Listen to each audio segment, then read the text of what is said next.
Sutra teratai yang menakjubkan, bab 15, kemunculan dari bumi. Shimvasyang Sutra Teratai episode 1501. Pusaka di antara orang-orang dan merupakan sesuatu yang langka di dunia. Contohnya, benda berharga di dunia dinikmati oleh orang kaya, sedangkan orang miskin kekurangan sandang dan pangan, serba kekurangan kebutuhan pokok. Para makhluk dengan berkah yang sedikit selama miliaran kehidupan juga sulit untuk bertemu dengan Buddha. Juga sulit untuk mendengarkan nama Triratna. Jadi kesempatan untuk mempelajari jalan adalah langka. Ini lebih menyulitkan. Semua orang harus lebih bersungguh hati. Contohnya, benda berharga di dunia dinikmati oleh orang kaya. Iya, benda berharga di dunia adalah semua yang dibicarakan oleh orang kaya. Semua benda berharga yang dinikmati oleh mereka, bagaimana orang miskin bisa menikmatinya? Apakah yang dimaksud dengan benda berharga? Benda berharga di tengah orang miskin sama sekali tidak berguna, dan mereka juga tidak mungkin memilikinya. Benda berharga ini adalah barang mewah di dunia.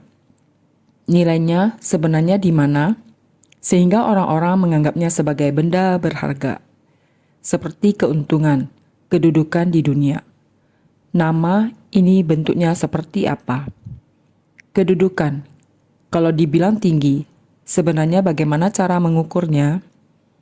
Ini semua tidak berwujud dan tanpa substansi, dibilang sebagai benda berharga. Benda berharga karena bentuk bendanya dan karena cara manusia memandangnya.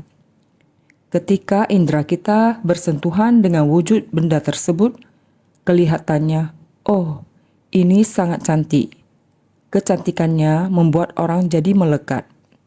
Sehingga karena kecantikannya, membuatnya jadi sangat berharga dan berharga. Dalam batin manusia, bernilai berarti susah didapat. Susah didapat berarti berharga. Ini semua dinamai oleh orang di dunia yang dikatakan adalah bernilai. Sebenarnya nilainya di mana? Hanya di nama dan rupa.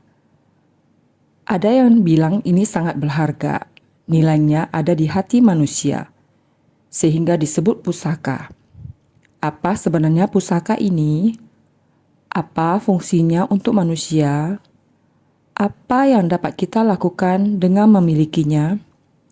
Sesungguhnya, jika melacak kembali sampai pada akhir, sebenarnya adalah juga merupakan benda biasa. Hanya saja perolehan benda tersebut telah menghancurkan bumi. Benda-benda ini memang telah menghabiskan banyak kerja keras dan kekuatan dari banyak orang. Sungguh diperoleh dengan susah payah. Mengapa perlu menghabiskan begitu banyak kerja keras dari banyak orang, serta perebutan dan merusak alam, menambah mineral untuk mengeluarkan benda-benda ini? Jika kehidupan ini dipikirkan secara menyeluruh, pusaka yang disebutkan ini diperoleh dengan merusak alam. Para makhluk menganggap benda-benda itu adalah pusaka. Benda-benda ini hanya nama. Orang-orang kaya yang menikmatinya, maka dunia menjadi keliru. Orang yang tercerahkan, paham bahwa segala sesuatu adalah ilusi dan tidak kekal. Maka mereka tiada kerisauan, tidak berebut dan tiada kegelapan batin. Maka tiada keserakahan dan kemelekatan. Di dunia ini tidak akan mengalami kerusakan alami, sehingga alam menjadi stabil. Singkat kata, kita membuat kesimpulan hingga akhir. Segala kekayaan, benda berharga di dunia adalah apa? Ini dikarenakan orang memiliki kemelekatan seperti ini, sehingga orang miskin kekurangan sandang dan pangan. Kesulitan dalam kebutuhan pokok orang miskin. Ini karena orang kaya menempati dan menikmati banyak sumber daya alam. Makanya ada perbedaan orang kaya dan orang miskin. Kemiskinan, ada berapa banyak orang miskin yang menderita di dunia? Sangat menderita. Banyak relawan kita bodhisatwa yang berinteraksi dengan orang yang menderita ini. Kemiskinan terjadi karena ada sebab akibatnya. Dunia ini ada demikian banyak orang yang menderita. Begitu banyak kemelekatan, kerisauan dan kegelapan batin yang sudah tercipta sejak masa tanpa awal. Berhubung telah tercipta, sehingga manusia tak henti-henti menciptakan karma dan karma terakumulasi. Maka akan terjadi hukum sebab akibat. Kemelekatan dalam kehidupan manusia. Hukum sebab akibat itu adalah balasan karma lingkungan. Sedangkan balasan karma langsung lahir di keluarga yang miskin dan menderita, atau awalnya dilahirkan di keluarga kaya, namun dunia ini tidak kekal, dan terjadilah musibah yang tidak diharapkan. Orang dulu sering bilang, kekayaan tidak akan bertahan lebih dari 3 generasi. Ini bisa puluhan tahun, ratusan tahun kemudian. Perlahan-lahan mengalami ketidakkekalan di dunia ini. Kondisi dunia berubah, dan banyak hal yang tidak kekal. Perlahan-lahan, keluarga yang kaya ini pelan-pelan merosot. Ini adalah kejadian di mana saat dilahirkan, kondisi masih lumayan. Setelah dewasa, lingkungan terus berubah. Seumur hidup, dari awal sampai jatuh miskin. Perubahan kehidupan seperti ini sampai tahap kekurangan pakaian, makanan, kekurangan kebutuhan pokok. 2 balasan karma demikian yaitu balasan karma lingkungan dan balasan karma langsung. Balasan karma lingkungan, balasan karma langsung, seseorang dilahirkan berdasarkan sebab dan akibat dari karma lingkungan mereka sehingga mendapat balasan di keluarga tersebut. Pada awalnya masih lumayan. Latar belakang kondisi keuangan selama beberapa generasi juga sangat bagus. Namun di tengah jalan perlahan-lahan merosot. Perlahan-lahan dalam kehidupannya terjadilah perubahan karena ketidakkekalan. Demikian merosot terus, kesulitan ini sungguh menderita. Terlebih lagi semakin banyak terjadi perubahan. Dan perubahan yang lebih dahsyat lagi, yaitu musibah akibat ulah manusia. Lihatlah kondisi dari dunia sekarang. Seberapa banyak musibah yang disebabkan oleh ulah manusia, secara tiba-tiba ada sebagian orang yang keluarganya masih sangat makmur di negara asal mereka. Mereka adalah tuan tanah, adalah dokter yang ternama, atau orang kaya dan lain-lain, pengusaha besar. Begitu kondisi negara tersebut tidak aman, maka akan terjadi kerusuhan sosial dan perang saudara. Maka secara tiba-tiba akan lari menyelamatkan diri. Setibanya di tempat aman, statusnya menjadi pengungsi demi menyelamatkan nyawa. Terkadang tidak bisa mempertahankan secara utuh keduanya antara nyawa dan benda materi. Ketika kita mengenang kembali, ada berapa banyak orang yang merupakan bagian dari gelombang pengungsi itu. Sekarang sudah tersebar di beberapa negara. Bagi negara tersebut, masalah-masalah yang membuat sakit kepala sangat banyak. Pembahasan tentang pengungsi di Perserikatan Bangsa-Bangsa dan dunia internasional juga sangat merepotkan. Lagi pula, berapa negara yang mau membukakan pintu bagi mereka atau yang akan menolaknya. Jika diperbolehkan masuk, bagaimana pula caranya mengurus pengungsi ini? Menambah begitu banyak populasi penduduk. Contohnya seperti Yordania. Negara itu sangat toleran. Dalam sharing Suhui saat dia kembali, dia menjelaskan bagaimana Yordania semenjak beberapa dekade sebelumnya. Menghadapi masa-masa ketidakstabilan internasional, beberapa kali Yordania menerima pengungsi di perbatasannya. Sejak didirikannya Ceci di Yordania pada tahun 2017, Ceci sudah ada di sana selama 20 tahun. Sekedar bicara tentang 20 tahun ini, menurut yang kita ketahui, gelombang pengungsi yang datang ke Yordania termasuk orang dari Afghanistan dan banyak tempat lainnya. Gelombang besar pengungsi berikutnya datang dari Irak. Setelah sebuah gelombang besar pengungsi datang, kita melakukan mobilisasi besar-besaran untuk mulai mendistribusikan selimut ramah lingkungan. Dimulai dengan gelombang pengungsi dari Irak, para jurnalis dari Taiwan juga pergi ke sana untuk meliput berita di Dai TV. Mereka melihat penderitaan di gurun pasir. Ada badai pasir yang hebat dan musim dingin yang sangat dingin. Para pengungsi tinggal di tempat itu di dalam tenda yang kumuh. Penderitaan mereka benar-benar tidak tertahankan. Ada seorang lelaki tua yang menggigil kedinginan. Keseluruhan tubuhnya hanya terbungkus baju yang robek di dalam tenda yang sangat tipis. Juga sudah usang. Di lingkungan begini, angin menerbangkan pasir. Angin kencang di tengah gurun pasir ini dan sekelompok besar pengungsi. Kondisi orang tua ini benar-benar tak tertahankan jika melihatnya.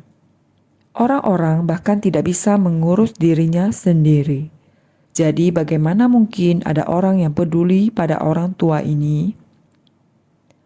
Wartawan melihatnya menggigil di sana dan melihat bagaimana dia membungkus selapis demi selapis kantong plastik yang robek di sekitar sepatunya dan mengikatnya di kakinya.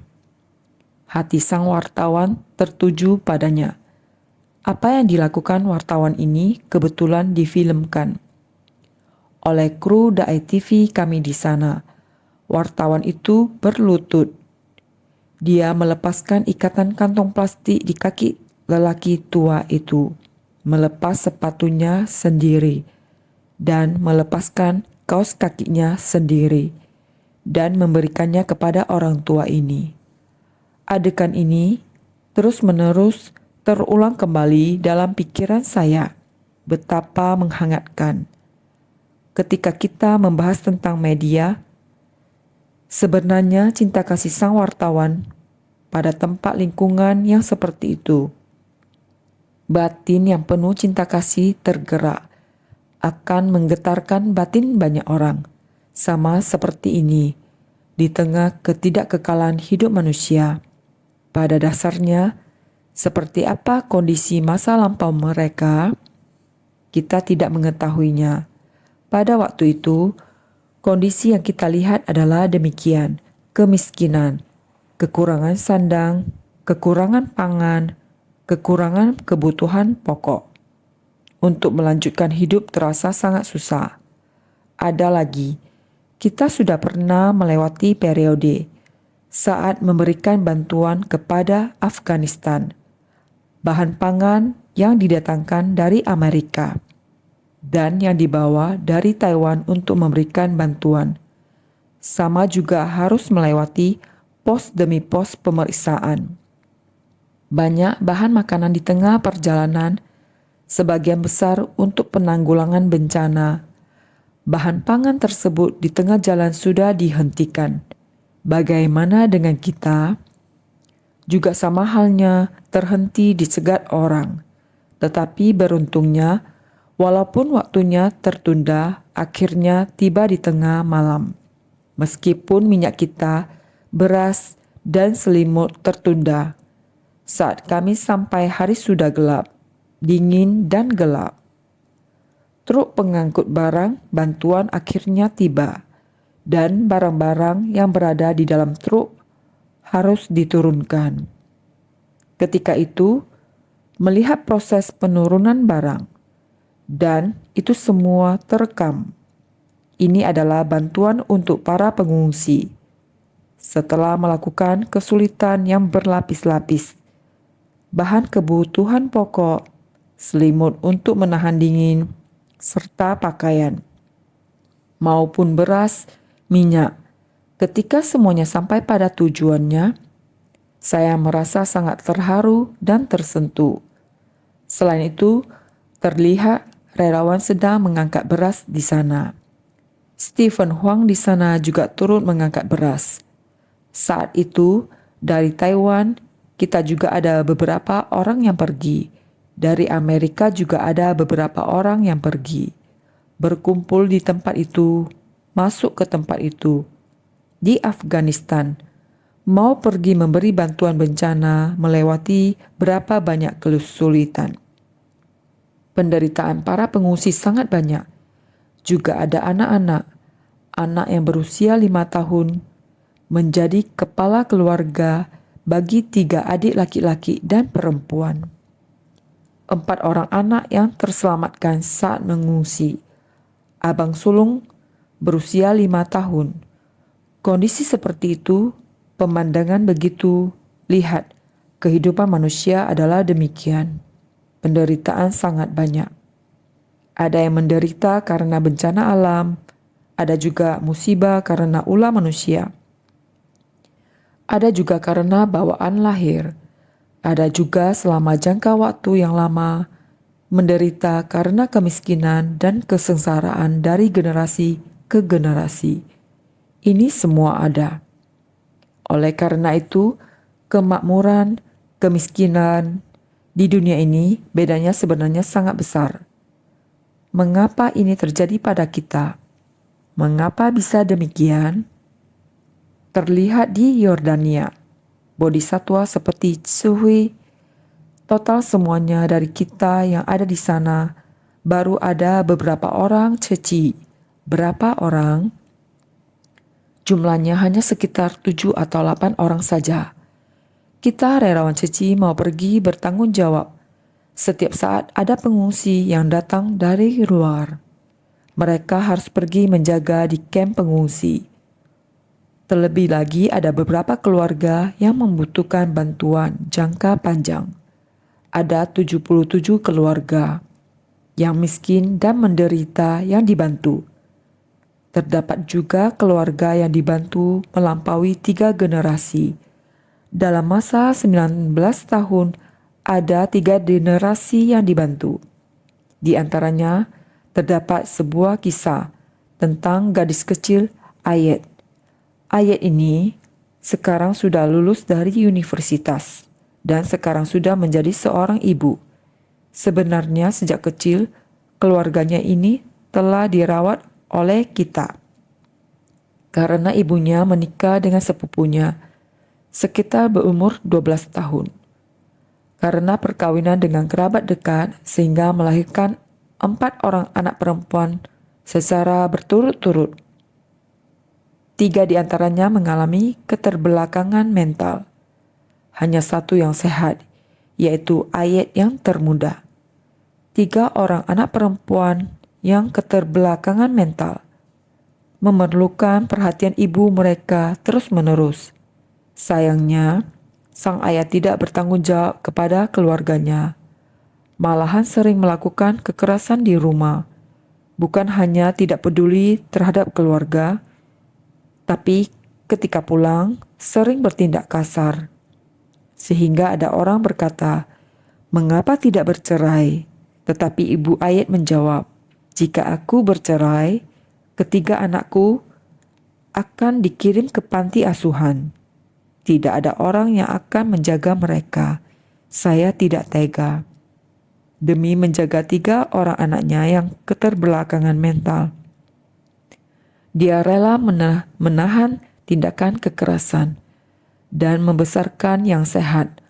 Oleh karena itu, dia harus membesarkannya. Karena itulah, Ceci mulai memberikan bantuan kepada keluarga ini. Keluarga ini telah menerima bantuan kita selama 19 tahun. Kita selalu mendampingi ibu ini. Kita membantu kehidupan rumah tangganya. Setiap bulan kita membantu minyak, garam, dan beras, serta memberinya uang tunai sebesar 100 dinar Yordania, setara dengan 5.000 dolar Taiwan, 160 US dollar. Setiap bulan memberikan bantuan seperti itu, sehingga ia dapat menghidupi keluarganya dan juga dapat menyekolahkan anak perempuannya dengan lancar.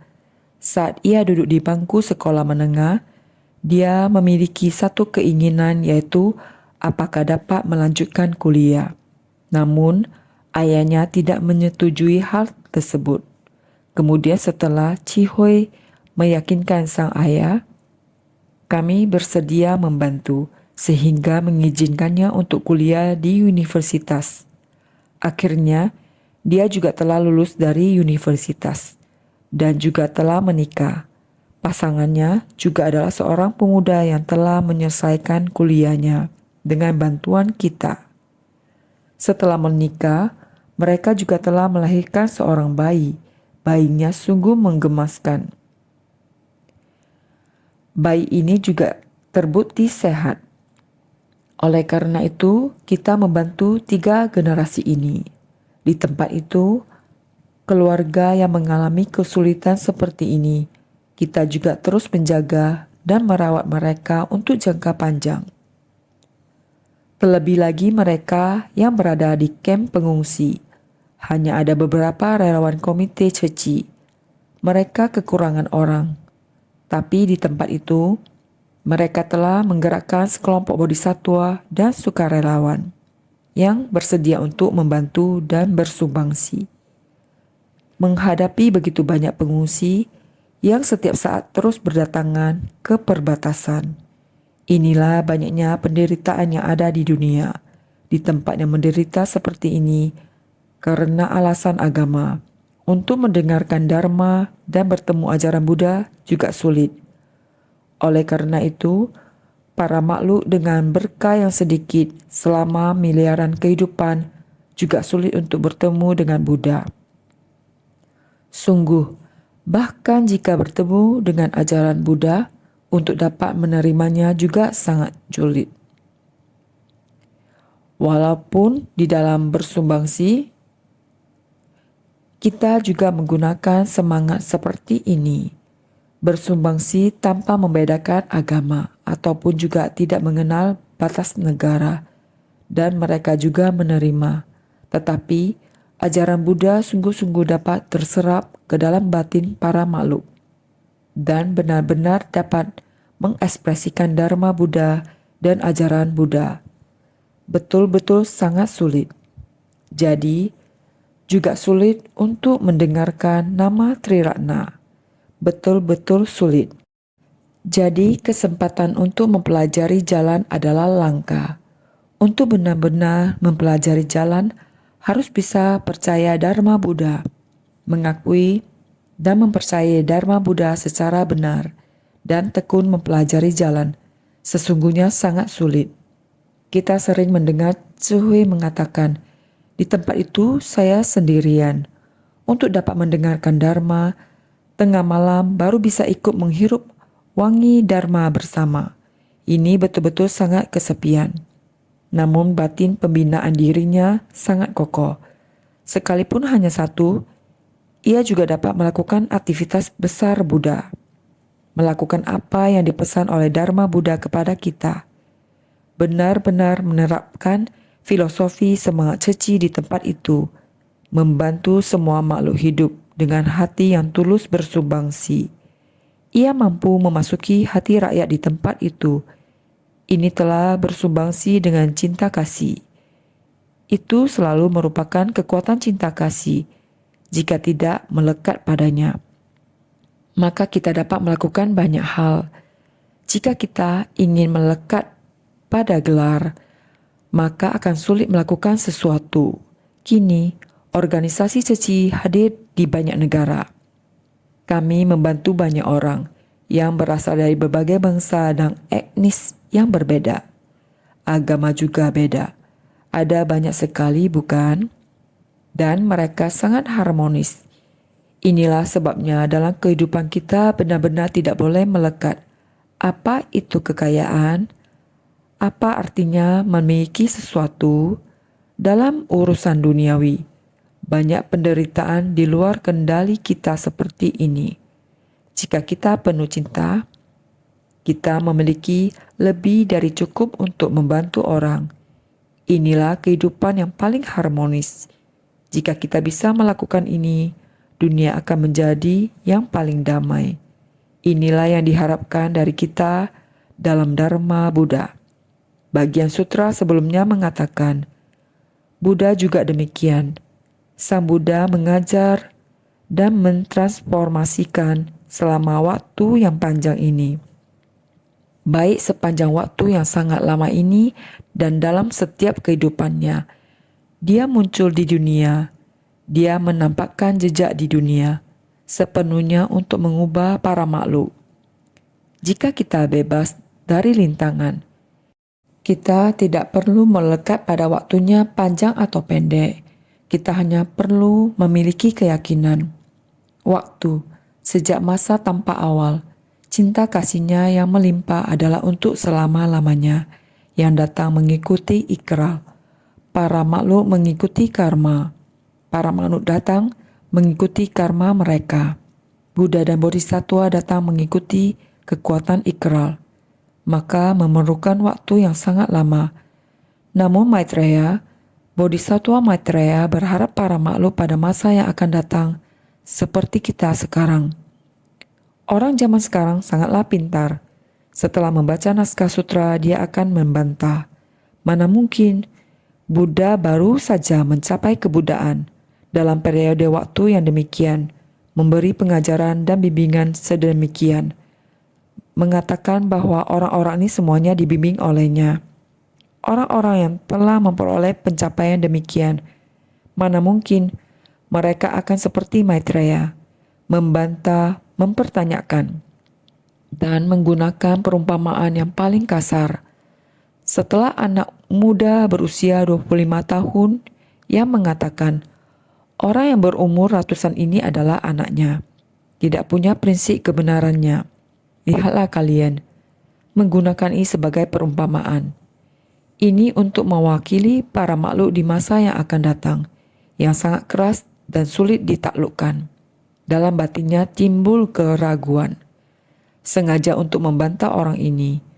Terhadap orang yang demikian, Maitreya, Bodhisattva Maitreya sudah mewakili kita untuk memberi penjelasan kepada mereka, yaitu mewakili kita untuk membuat mereka jelas terlebih dahulu. Pada masa waktu itu, terdapat orang yang seperti ini. Di masa yang akan datang juga ada orang yang demikian. Sama seperti pertanyaan yang keras yang disampaikan oleh Maitreya untuk membantah Dharma Buddha. Maka Bodhisattva Maitreya memberitahukan kepada kita sebelumnya mengajukan pertanyaan ini untuk menunjukkan karena ragu sehingga bertanya.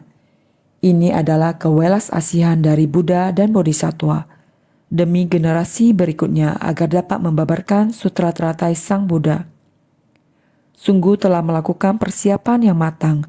Bagaimana Buddha dan Bodhisattva melakukan persiapan lingkungan besar agar pada masa yang akan datang demi generasi berikutnya dapat membimbing dan mentransformasi para makhluk dengan dharma menakjubkan yang sesungguhnya, sehingga jika kita bersungguh hati kita dapat memanfaatkannya dengan baik.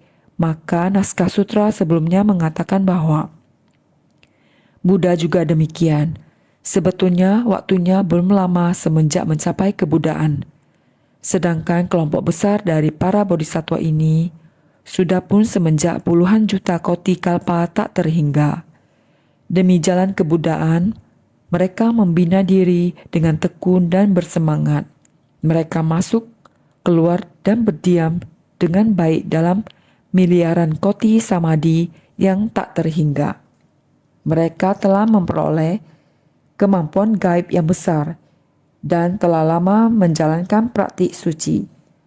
Sutra Teratai bab 15, kemunculan dari bumi. Sebenarnya terlihat para bodhisatwa ini telah memiliki keterampilan yang demikian.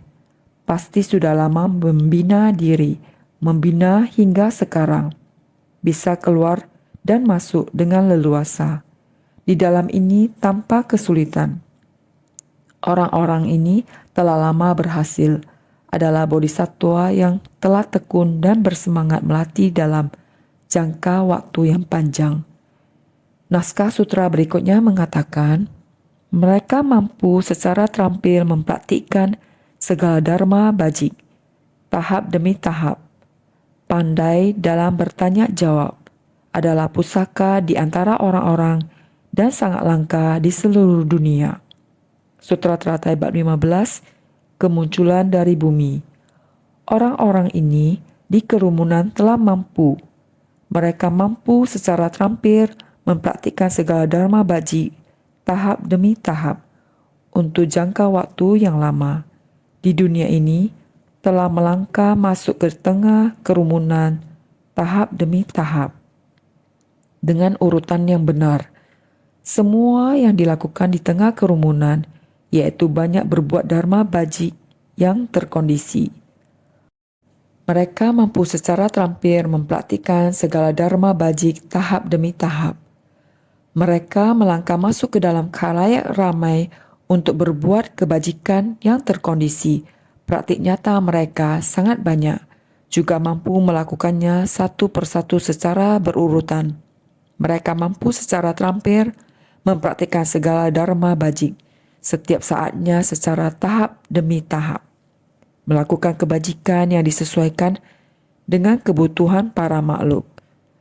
Kesulitan semua makhluk hidup, penderitaan semua makhluk hidup, dan kebutuhan lainnya yang diperlukan oleh para makhluk telah berjasa besar bagi orang banyak.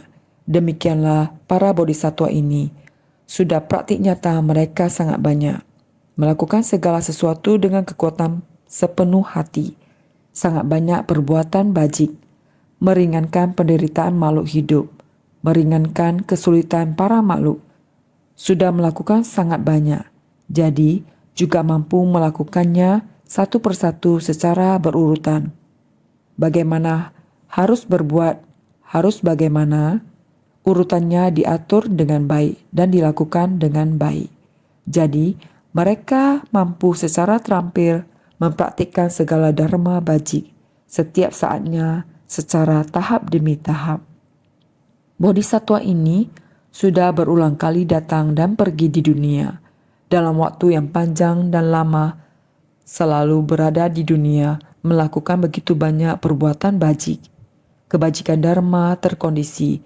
Semakin bergejolaknya dunia ini, semakin sulitnya kondisi, semakin banyak bodhisatwa yang bermunculan dan menerapkan kemampuan intuitif mereka untuk menyempurnakan misi mereka sebagai bodhisatwa.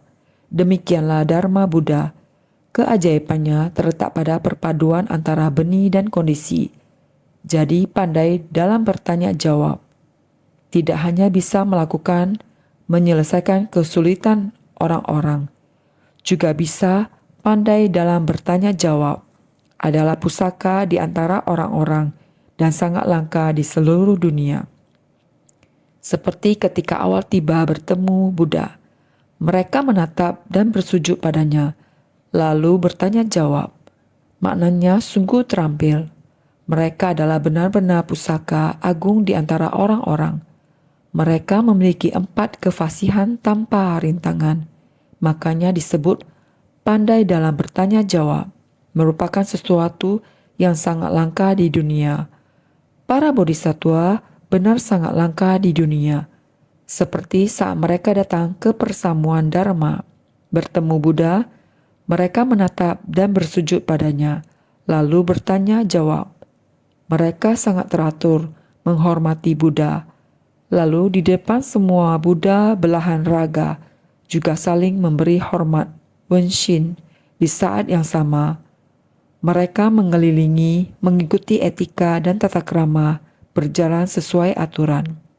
Mereka tidak hanya melakukan perbuatan bajik di mana-mana, saat mereka kembali juga masih mengikuti etika dan tata krama. dan sangat teratur. Ini benar-benar sangat langka. Oleh karena itu, bertemu Buddha, mereka menatap dan bersujud padanya, lalu bertanya jawab. Mereka duduk dan saling berbagi kesan batin. Berbagi kesan batin tentang apa yang sudah mereka lakukan di dunia. Bukankah kita juga melakukan hal yang sama? Bukankah insan suci juga memiliki semangat yang sama? Relawan internasional yang kembali untuk mengikuti camp di Taiwan. Kita melihat banyak orang, 1.000 orang datang dari berbagai negara untuk berkumpul. Mereka saling berbagi kesan batin, saling mendorong dan memberi semangat. Saat mereka kembali, mereka belajar kembali mengenai semangat dan filosofi Ceci. Lalu, pulang kembali ke negara mereka masing-masing. Mereka membagikan kesan pribadi mereka, arah tujuan yang sama, bekerja sama dengan satu hati dan harmonis. Mereka akan berangkat kembali setelah masing-masing saling belajar atau bertukar pengalaman.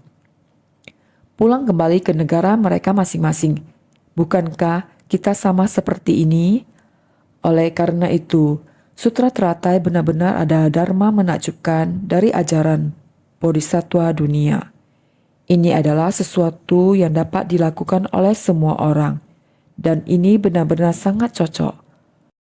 Oleh karena itu, setiap kali membahas tentang kecocokan, saya merasa penuh sukacita dalam dharma. Semua orang sudah berpartisipasi, semua orang sudah melakukan, sehingga mereka dapat memahami dengan jelas atau baik. Oleh sebab itu, maknanya sungguh terampil. Dengan cara semua orang saling berbagi kesan, bertanya jawab. Prinsip-prinsip dan isi pembicaraan semuanya sangat baik. Tindakan bajik mereka juga mencakup banyak prinsip-prinsip kebenaran agung. Oleh sebab itu, mereka adalah benar-benar pusaka agung di antara orang-orang. Adalah pusaka di antara orang-orang. Orang-orang ini adalah dermawan di antara orang-orang yang menderita. Karena ketika mereka membutuhkan, ada sekelompok orang di saat mereka paling membutuhkan dalam kehidupannya, muncul di hadapan mereka dan bersumbangsi untuk mereka, menyemangati mereka, membuka pintu hati mereka, dan membantu menyediakan sumber daya kehidupan. Bukankah ini adalah pusaka di antara orang-orang? Para bodhisattva benar-benar adalah pusaka dalam kehidupan. Orang-orang yang sedang menderita, mereka juga sebagai dermawan. Maka mereka memiliki 4 kefasihan tanpa rintangan. Mereka tidak hanya mampu memberi barang-barang yang nyata, mereka juga memiliki 4 jenis kefasihan. 4 kefasihan tiada rintangan. Mereka datang menyunting dharma dan prinsip kebenaran, serta kata-kata sedemikian rupa, sehingga dharma ini secara menakjubkan dapat diberikan kepada para makhluk sesuai dengan akar kapasitas mereka. Mereka bersukacita ketika membabarkan dharma ini, tidak berhenti membabarkan dharma kepada siapapun yang bertemu mereka. Ini disebut 4 kefasihan tiada rintangan, makanya disebut pandai dalam bertanya jawab. Jadi mereka dapat menggunakan metode terampil untuk bertanya jawab dengan orang-orang. Mereka merupakan sesuatu yang sangat langka di dunia ini. Pandai dalam bertanya jawab memiliki 4 kefasihan tanpa rintangan, 1 pratif samvit, berupa dharma tanpa rintangan, makna tanpa rintangan, bahasa tanpa rintangan, dan membabarkan tanpa rintangan. Inilah kefasihan dalam bertanya dan menjawab dari 4 kefasihan tanpa rintangan. 4 kefasihan tanpa rintangan ini sangat luas. Mampu membabarkan dharma sesuai dengan kapasitas. Semua yang dibabarkan sangat tertata, baik dari pengertian maupun prinsip. Menggunakan bahasa apapun, tetap saja dapat menjelaskannya dengan baik. Mereka melakukannya dengan sukacita. Inilah yang harus kita pelajari. Naskah sutra selanjutnya mengatakan, hari ini, Bhagawan barusan mengatakan bahwa ketika Buddha mencapai jalan kebuddhaan, Buddha membuat mereka pertama-tama membangkitkan tekad, lalu mengajar, membimbing dan memandu mereka agar menuju Anuttara Samya Sambodhi. Bagawan memang belum lama mencapai kebudaan, namun mampu melaksanakan hal dengan pahala kebajikan besar. Sutra Teratai bab 15, kemunculan dari bumi. Sebenarnya, Buddha tidak lama mencapai kebudaan. Beliau telah dapat membantu banyak orang melaksanakan hal dengan pahala kebajikan besar. Ini sebenarnya disebabkan oleh apa? Hari ini, Bagawan, demikianlah Bodhisattva Maitreya. Pada hari ini bertanya pada Buddha Sakyamuni, maksudnya pada saat itu, bagaimana Buddha dapat menggunakan ajaran ini, memberi pengajaran dan mentransformasi orang lain. Orang-orang ini telah menerima dan menegakkan serta mempraktikkan Dharma dalam kurun waktu lama. Bagaimana Buddha yang mencapai kebudaan dalam waktu singkat bisa mengajarkan mereka? Beliau kemudian terus memberikan pertanyaan ini lagi. Hari ini, Bagawan barusan mengatakan bahwa ketika Buddha mencapai jalan kebudaan, pertama kali pada hari ini, Bagawan mengutip yang dikatakan Buddha bahwa mereka sesuai yang diajarkan, menegakkan Dharma dan menerima bimbingan. Lalu sekarang menyebutkan waktu pencapaian kebudaan di Gaya. Jadi sekarang di Gaya mengatakan bahwa Buddha mencapai jalan kebudaan di Gaya. Mencapai jalan kebudaan, tempat mencapai jalan kebudaan, adalah di bawah pohon Bodhi tidak jauh dari kota Gaya. Baru berapa lama? Lebih dari 40 tahun saja, sejak beliau mencapai kebudaan hingga sekarang. Jadi dalam waktu yang begitu singkat, sudah mulai membabarkan Dharma.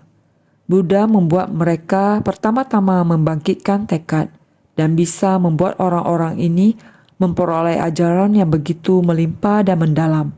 Sebenarnya orang-orang ini pasti bukan membina diri dalam waktu yang singkat. Oleh karena itu bertanya dengan pertanyaan seperti ini. Ini adalah maksud dari Maitreya. Ingin membuat semua orang memahaminya. Dalam batin setiap orang memiliki pertanyaan yang demikian. Generasi berikutnya, yaitu masa yang akan datang dari waktu itu, mengacu pada orang zaman sekarang seperti kita. Orang akan benar-benar keras kepala dan jahat, dan memiliki sikap yang sangat kritis. Jadi demi mencegah munculnya orang-orang yang mengkritik prinsip di masa mendatang. Oleh karena itu, dia terlebih dahulu menggunakan cara ini. Tadi kita sudah mengatakan, jadi kita harus bersungguh hati dengan bagian naskah sutra ini. Meskipun sudah diulang-ulang, itu maksudnya supaya kita bisa menghayati dan memahaminya.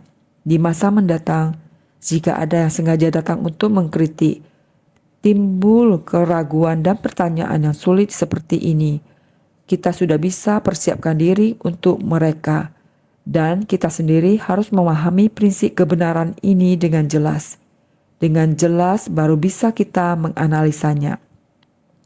Jadi, sejak pada masa-masa awal, mengajarkan mereka untuk membangkitkan tekad bodhisattva.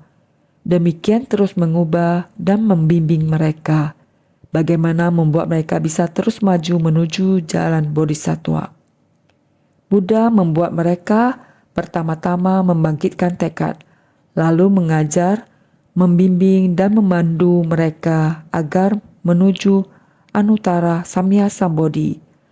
Sejak pada masa-masa awal, mengajarkan mereka untuk membangkitkan tekad bodhisattva, memandu dan membimbing mereka agar menuju kebodhian tiada tara. Ini bagaimana menjelaskan kepada mereka di masa lalu begitu lama bagaimana mengajarkan. Sekarang mengajarkan dikatakan bisa berhasil. Sungguh tak terbayangkan. Jadi, Bagawan memang belum lama mencapai kebudaan, namun mampu melaksanakan hal dengan pahala kebajikan besar ini. Sebenarnya belum lama mencapai kebudaan.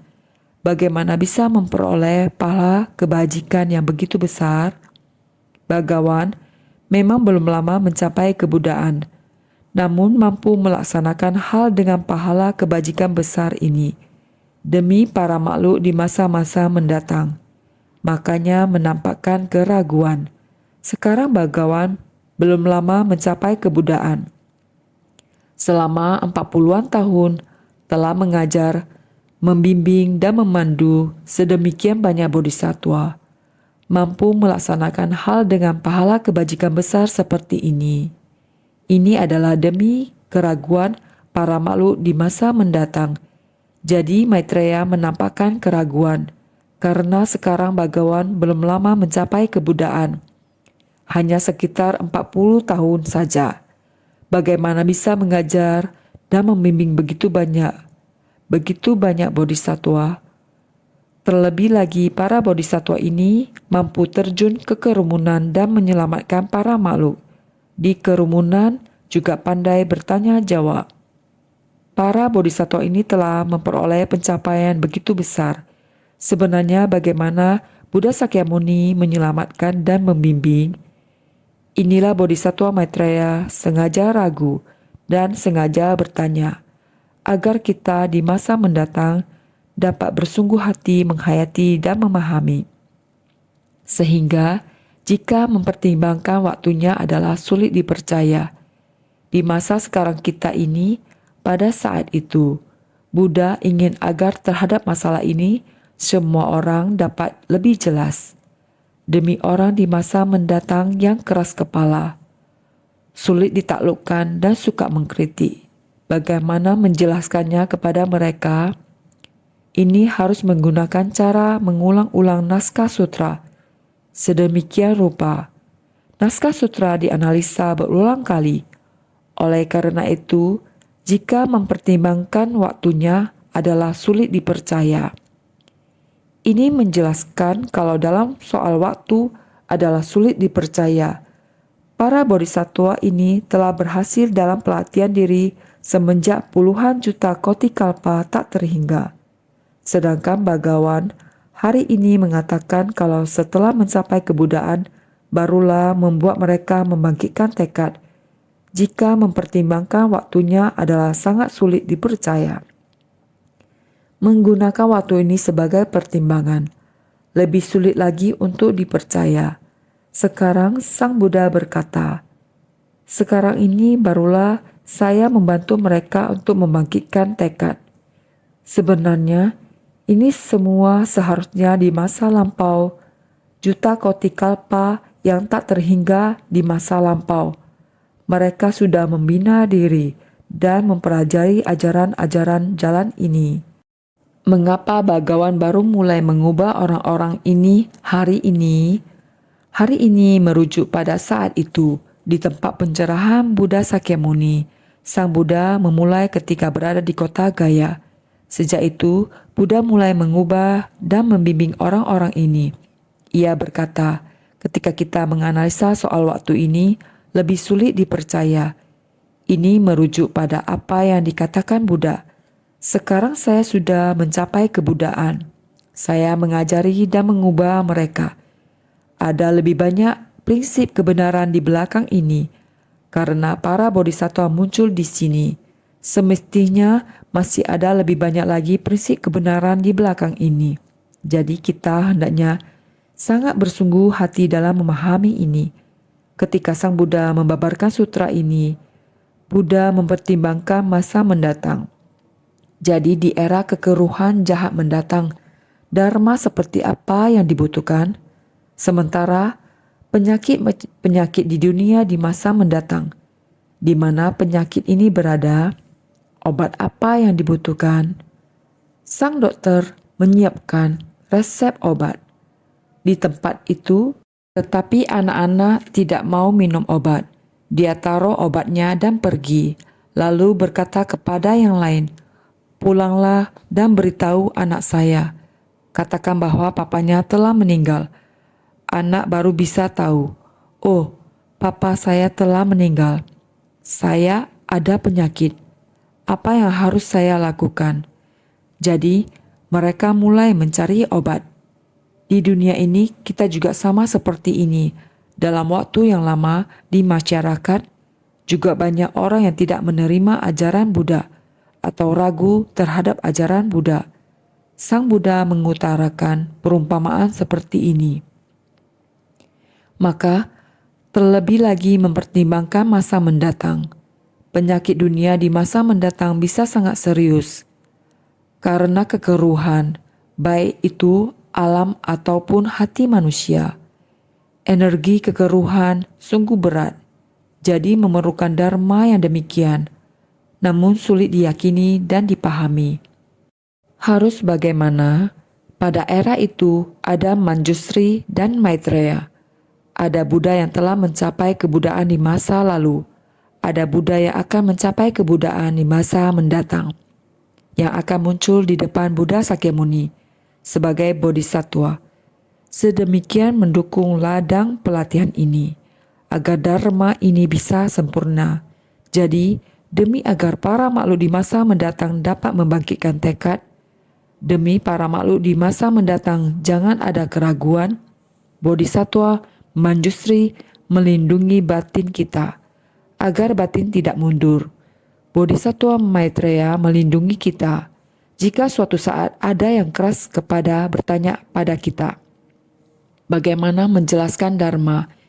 Ini sungguh mengharukan. Berharap semua dapat memahami kesungguhan hati Buddha dan para bodhisattva. Bagaimana mungkin kita tidak bersungguh hati? Oleh karena itu, kita harus selalu bersungguh hati.